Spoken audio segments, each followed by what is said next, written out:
Hello, I'm John Carmundo, Editor-in-Chief of Retrofuture. I would like to thank Brennan and Galileo Books for publishing Retrofuture, and I'd like to thank you for supporting the Kickstarter.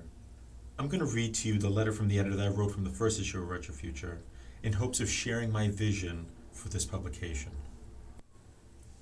Dear reader, our mission is to share science fiction that explores strange new worlds, brought to you by new writers and new artists, and to assert a progressive view of the future in a format that's both forward-looking and uncannily familiar. The retro invokes the familiar. I love the look and design of old pulp mags, their painted covers, ink on newsprint, and compact format. It's the gritty quality of the magazine itself that I initially fell in love with. When the cover's color registration is misaligned or the ink on the paper is rough and oversaturated, it becomes a textual representation of the gritty stories in those old pulps.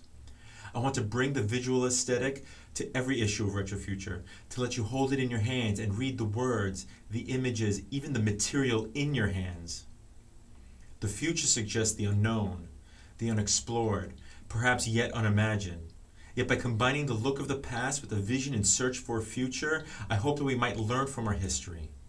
In science fiction, there's often an implicit hope that we might test our best hypotheses, that we strive for inclusivity, self-reflection, and understanding of the human condition, we might better achieve it.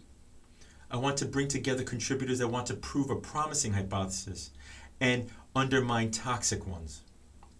Crafters of science fiction use real-world issues to tell a story and lay down a framework of ideas for us to process, where they interconnect their stories, art, comics, or essays into a stronger framework of ideas, eventually building better answers. It's an optimistic goal. Perhaps now, this hope feels especially retro. Signed, John Carmundo, Editor-in-Chief of Retrofuture.